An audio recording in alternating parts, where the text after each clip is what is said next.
శ్రీమాత్రే నమః. నమస్కారం. సద్గురు జ్యోతిష్యాలయం నుండి మీ అందరికీ కూడా శుభాకాంక్షలు. ఈ సంవత్సరం 2025 సెప్టెంబర్ 7వ తారీఖున సంపూర్ణ చంద్రగ్రహణం వచ్చింది. మరి ఈ యొక్క చంద్రగ్రహణ సమయంలో మనం ఏం చేయాలి, చేయకూడదు, ఈ చంద్రగ్రహణం అంటే ఏంటి, ఏ రాశి మీద వచ్చింది, ఏ విధమైనటువంటి ఫలితాలు ఉంటాయి, ఏ విధమైనటువంటి పరిహారాలు చేసుకోవాలో ముందు మనం చంద్రగ్రహణం గురించి తెలుసుకుంటాం. చంద్రగ్రహణం అంటే ఏంటి, అసలు వైదిక జ్యోతిష్ శాస్త్రంలో దీని గురించి ఏం చెప్పారు, ఖగోళ శాస్త్రంలో ఏం చెప్పారు.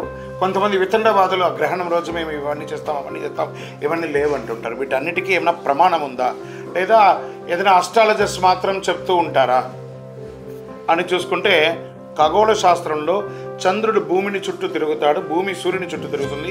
కొన్ని ప్రత్యేక సందర్భాల్లో భూమి సూర్యుడు చంద్రుడు మధ్య వస్తారు కాబట్టి అప్పుడు భూమి మీద నీడ చంద్రుడు పడుతుంది కాబట్టి దాన్ని చంద్రగ్రహణం అంటారు.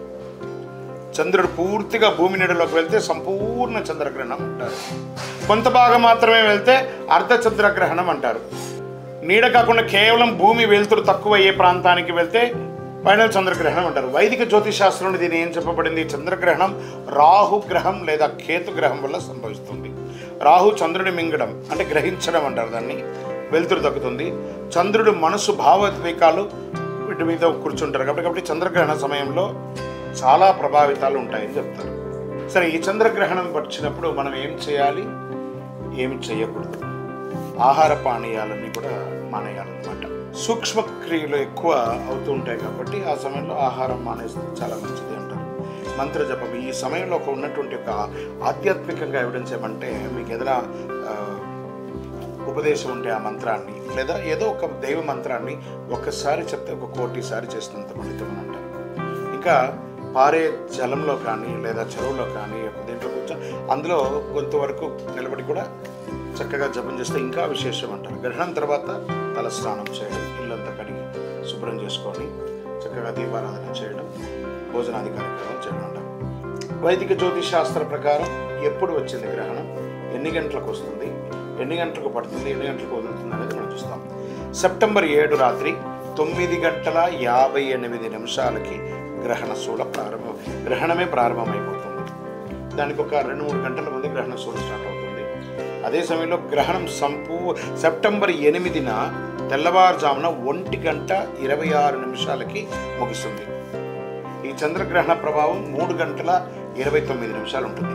ఈ చంద్రగ్రహణానికి ముందు ఒక 6 గంటలు, తర్వాత ఒక 4-5 గంటలు కూడాను కొంచెం జాగ్రత్తగా ఉండవలసిన సమయం అంటారు. ఖగోళ ఆధార ప్రకారం చంద్రగ్రహణం శతభిష నక్షత్రంలో జరుగుతుంది. ఇది రాహు ఆధిపత్యం కలిగినటువంటి రాశి. చంద్రుడు రాహు కలయిక 11వ భావంలో తాత్కాలికంగా లాభాలు, దీర్ఘకాలిక స్థిరత్వం లోపిస్తుంది. సూర్యుడి కేతు కలయిక 5వ భావంలో ఉండడం వల్ల చిన్న చిన్న అపార్థాలు కుటుంబంలో ఏర్పడుతుంది. ఈ నక్షత్ర రాశి ఏ నక్షత్రంలో అవుతుంది అని అంటే శతభిష నక్షత్రంలో అవుతుంది. శతం అంటే 100, అభిష అంటే రక్షణ.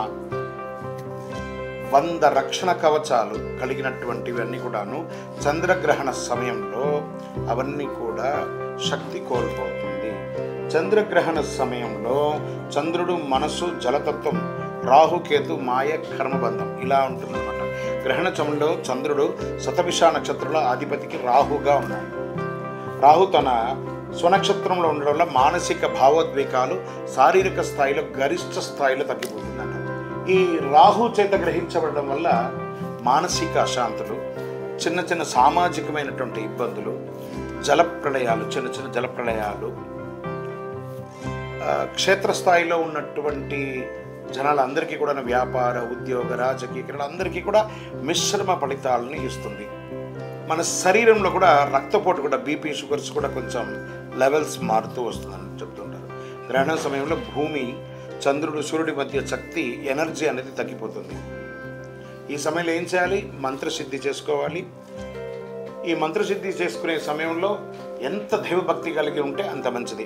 మరి 12 రాశులకు కూడా గ్రహణంలో ఎలా ఉంటుందంటే, మేషరాశి వారికి లాభం కానీ భావోద్వేగమైనటువంటి నిర్ణయాలు వస్తాయి.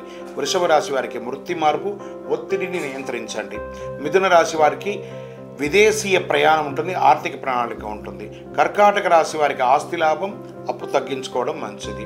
సింహరాశి వారికి దాంపత్యుల మధ్య సవాలు ఉంటుంది. ఇందులో ఈ గ్రహణంలో సింహరాశి వారికి మరియు కుంభరాశి వారికి కొంచెం ఎక్కువ ఉంటుంది కాబట్టి కాస్త జాగ్రత్తగా చూసుకోవాలి. కన్యా రాశి వారికి ఆరోగ్యం క్రమబద్ధీకరణ చేయబడుతుంది.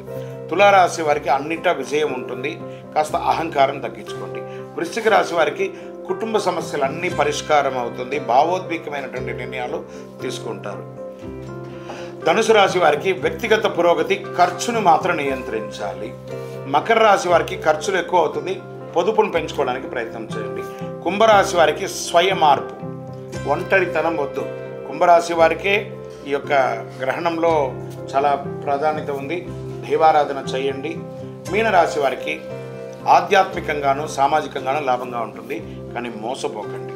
ఇవన్నీ కూడా చేయడానికి పరిహారాలు చక్కగా మీ యొక్క కులదేవాన్ని, మీ ఇష్టదేవాన్ని తలస్నానమైన తర్వాత గ్రహణ అనంతరం మీ యొక్క వయస్సు ఎంత ఉందో అన్ని దీపాలు వెలిగించి దైవారాధన చేయండి. అతి శక్తివంతమైనటువంటి కరుంగాళి మాలను గ్రహణ సమయంలో ధరించడానికి ప్రయత్నం చేయండి. విజయోస్తు.